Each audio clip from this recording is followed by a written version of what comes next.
Hey everybody, this is Garrett Fuller with MMORPG. I am here with Jens Andersen, and he is going to be talking to us about DC Universe Online. There's an amazing expansion coming out called the Sons of Trigon, which is a very cool character, by the way, in DC Universe. And I'm going to let Jens talk a little bit about it. So my first question really is, give us kind of the overall perspective on the expansion and what players can expect. Sure. Sons of Trigon is actually the culmination of a finale of a storyline we had at launch where we left this huge cliffhanger. Like the villains and the heroes are doing these missions with the Cult of Blood and the Sentinels of Magic, and sometimes you're playing it from the hero's perspective, sometimes the villains, sometimes both. But the whole storyline ends with a villain mission where they actually succeed in releasing Trigon. The Titans fail to stop Brother Blood, and you don't know what happens. You're sort of wondering, well, what happened to Trigon? Right. And so Sons of Trigon actually finally answers that. And we realized that, okay, the Sentinels of Magic and Dr. Fate, they did this counter spell, and they kind of halted his passage to our dimension from his, and he got trapped in the middle. But so did pieces of Gotham City. So you're seeing this like hellish landscape that's sort of like Trigon's dimension mixed with ours, located in Gotham, and all of these landmarks that you've seen, like Amusement Mile in the form of the 12, or the Cathedral. They're all these hellish versions with like sin cultists and demons running around. So it's very cool, and players will finally get to see what happened with Trigon and how Wonder Woman and Circe are now using that event to their own advantage, or maybe in Wonder Woman's case, to stop it. Right. I want to get to the artwork and the design in a minute, because it's really cool looking what you guys did, mixing Gotham in with basically hell. Thanks. But the other thing too is we talked a little bit about the powers and some of the unlocks that players are going to be able to do with the expansion. You talked about the celestial powers, which I loved your combination of a blessed, cursed kind of thing, and then you talked about some of the new gear they're going to be getting as well, which is also along those same themes, right? Yeah. So celestial itself is a healing power. With DLC 7 Origin Crisis, we introduced a new controlling power called Quantum. So the next one on the list was healing, and we're going to be doing this really cool one. It's a lot like the light powers from Fight for the Light, where if you're a hero, it kind of performs one way, and if you're a villain, it performs another. Both heroes and villains will be able to tap into the two trees called Blessed and Cursed. But heroes will see that their special effects for their basic attacks and things like that kind of resemble the Blessed versions, and villains resemble the Cursed versions. But the cool part is, just like light, you can power combo back and forth.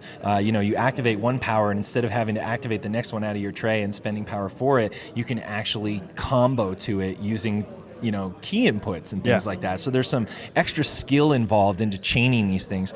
And the cool part about the celestial powers themselves is that we allow you to cleanse a cursed power or corrupt a blessed power. So the comboing goes between the two trees rather than just within the one tree.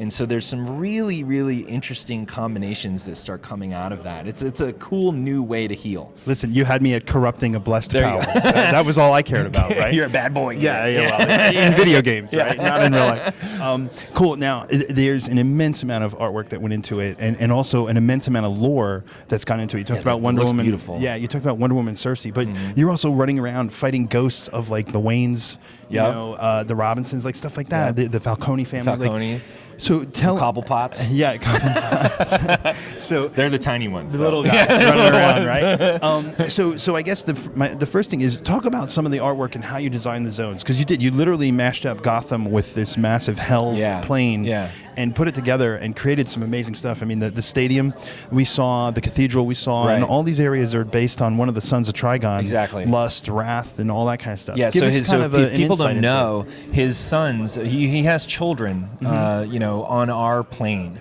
And, they have 4 eyes on their heads because he has the 4 eyes and everything like that. And Raven is one of his kids, and she represents pride. Each of the others represent one of the 7 deadly sins: wrath, envy, lust, and so on and so on. And each of them are now vying for their father's favor to try and be his herald to go into, our realm and complete this passage. And so they're playing against each other in this, and they each occupy a different area of the Gotham Wasteland, which is the open world area. So you're seeing these various themed areas, and the iconics in the zone will give you missions to go over there, and you can also enter into these private instances with you and a buddy into these duos, either in the Night's Dome, which is where the Envy cultists are. So you have this whole like adventure in there with Jesse, who's his son. There's also the Wrath area with Jared, which goes into the cathedral, which you saw was freaking beautiful. Yes, you know, amazing. it's like this, like it's all falling apart in there, and like fire and like this warm, like hellish rays coming through, and skeletons. It's very cool. And then you've got the Lust area too, and Jacob is over there, and he is kind of corrupting people and seducing people. And there's this tunnel of lust in Amusement Mile. We were laughing at the swan boats in the tunnel of lust, funny? right? Isn't it funny? It's just a beautiful area, and so there's a lot of places for people to explore. And of course, you get to go down into the catacombs and fight Trigon himself. So, my inspiration for this when I first pitched it to the team was to really play up that this is sort of this odd, like halfway dimension in between our realm and his. You can see the moon in the sky, which to me represents Trigon, and it's kind of waxing and waning as his power grows and fades, depending on if Wonder Woman and Circe are, fighting him. The players are fighting him. His power waxes and wanes. But there are these stars next to the moon too. Yeah, you mentioned that. Yeah, and each one corresponds to one of the suns or Raven, who is split into her two personalities. So there's actually 8 stars in the sky, and I wanted to create this feeling of this kind of like very magical, celestial kind of event going on. And I literally reflected that in the skybox. And that is also, each of those stars are colored after each of the various suns and their sin energy and things like that. So it all kind of ties together. The artists, led by our art director at the time, Tony Reynolds, and our new art director now, Richie Romero, they worked with Ben Nauman, our lead environment artist, Sirio Brozzi, our concept guy, and they came up with some fantastic stuff. Their team really worked hard, made some very, very, very cool environments. I mean, you saw them yourself. You can, they're amazing. To that. We love the amusement park for Lust. I mean, it's so cool looking. It's very cool. And it's neat. Something I forgot to mention, and we want to talk about, is this entire zone, this new expansion is really kind of solo and duo based, right? It's very much for the player. Yeah, we've gotten into a rhythm with our DLCs, and in some of our older DLCs, we tried to do everything for all people, and so that we would get the feedback of like, what, only one duo? What, only one this? Only one that? Well, I don't care about that kind of content. And so we found that it just diluted the experience and left everybody feeling like they wanted more. So what we did was we started shifting over to a different kind of rhythm with our DLCs. DLC 7 was about large to medium-sized groups. We it talked had a couple raids, it had a bunch of 4-man operations, and 1 or 2 solos, right? This one is more for your medium to small size groups, so it's got a lot of solos and some duos and an alert, which is for 4-man. So every DLC will alternate like that, and each of those 2 factor into a tier. So by the time we're done with 2 DLCs, we have a tier with a bunch of raids, a bunch of solos, a bunch of duos, and a bunch of alerts. So it just balances out better if we try and split up our focus to the 2 different kind of groups. Yeah, no, I think it's great. I think it's a good way to keep your player base active and give them the different opportunities to do things. Totally. So I have to finish with when is it coming out? Everybody wants to know. I know. But not only that, but I mean, I can't let you off the hook without talking about the new Legends characters. Oh, yeah. Do that. No, that's really important because it all comes into PvP. And when you mentioned Cheetah and some of the things she's going to do, tell everybody about that. Okay, that was so very cool. Donna Troy and Cheetah are coming to the Legends roster, and Donna's really cool. She has her own version of a magic lasso. Right. Each of the Wonder Women, Wonder Girls, whatever. The Wonder Women. They all have their own version of a lasso. Like Wonder Woman's the lasso of truth. Right. It has a very specific power. But Donna and Wonder Girl have different ones, and so hers is silver. It's very cool. But the gods bestow these really powerful artifacts upon the Amazonians, and so what we did, we took that idea, of the bracelets of deflection, of the tiara and stuff like that, and we gave a bunch of those to Donna. So she has some very, very cool godlike abilities, from these magical artifacts that the Amazons have. And she's a flyer and a brawler, really powerful, uses the lasso.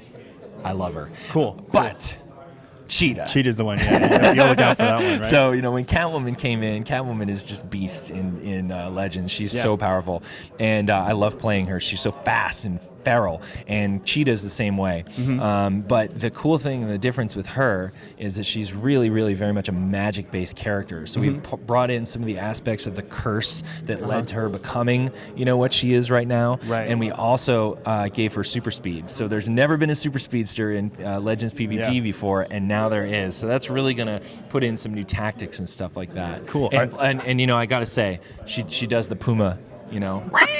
Jumping She's at got you. a move that does that. That was a pretty good sound awesome. effect there. My big question is now, if she's coming in on that side, are you going to counter her with the Flash someday at some point? So I think, to me, it leaves the door open for having more of the Speedster family come into Legends. Flash and the like have been a much requested character to make it into Legends. And if you look at what we did with Legends with the Kryptonians and the Lanterns, right, they're basically, Kryptonian's a Kryptonian. They're going to have some similar characteristics. Sure. So the good thing is, once we invest in Cheetah, get the super speed in there, once we actually invest in Flash, that lets a lot of the other Flash family kind of follow. Right. So look for that in the future. But before that, we've got a couple other things we're going to tackle. Like, we are putting Wonder Woman and Cersei on the marketplace soon after the release of this DLC, because they're a major factor in the DLC, of course. Yeah. So awesome. Which comes out this fall. There we go. Wait, say that again? Early fall is when we're thinking of it's going to be coming out. That's pretty soon. It is really soon. Yeah. And we're looking forward to it because, really what it means to me, not only are we getting Sons of Trigon out, 8th DLC, great milestone accomplishment, but it means we can move on to 9. Exactly. And then 10 and 11. The best thing about shipping these things is you're like, and there's another one around the corner. That's what's so great about DCUO and the whole plan and how we kind of roll it out, is we're constantly giving you new stuff. So you're never getting bored. No, it's great. Jens, I can't thank you enough for taking time. Thank you. Appreciate it. And we will see you guys with a lot more from Sony Live, SOE Live. Here we are, first one today. So Vegas, it'll baby. be fun. Vegas, I know. Take care, everybody.